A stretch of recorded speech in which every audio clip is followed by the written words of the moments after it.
Ons het gister gepraat oor die hartseer wat 'n moeder en haar vriendinne, familie moes beleef het tydens die kruisiging van die Here Jesus.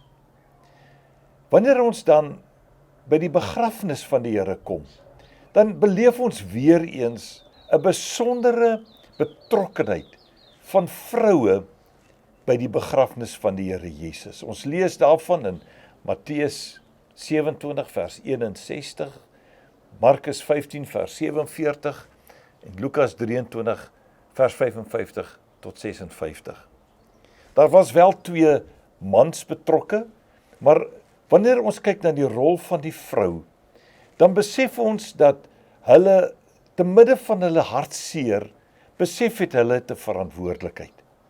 Hulle het die liggaam van die Here Jesus voorberei vir sy begrafnis. Onthou, hulle het nie geweet dat hy regtig na 3 dae sou opstaan nie. En hulle het eintlik nadat hy gesterf het aan die kruis, bitter min tyd gehad om voor te berei. Want die volgende dag was die groot dag, weer eens 'n Sabbatdag, 'n ekstra Sabbatdag waarop hulle nie kon werk soos wat hulle op 'n Saterdag sou werk nie. Hierdie was 'n Donderdag.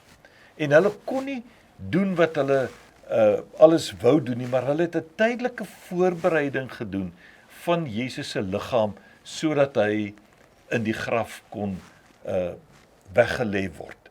Die plan was om dan die Vrydag voor te gaan en sy liggaam finaal voor te berei. Die vroue was daar, nie mans nie. Die manne het nie die liggaam van die Here gesalf nie. Hulle het nie gesorg dat hy reg geklee was nie. Hulle het eintlik bitter min te doen gehad. Behalwe dat daar Nikodemus en Josef van Arimatea wat die graf gegee het en die liggaam gaan haal het, gesorg het dat die liggaam beskikbaar was. Verder was dit die vroue wat hom voorberei het.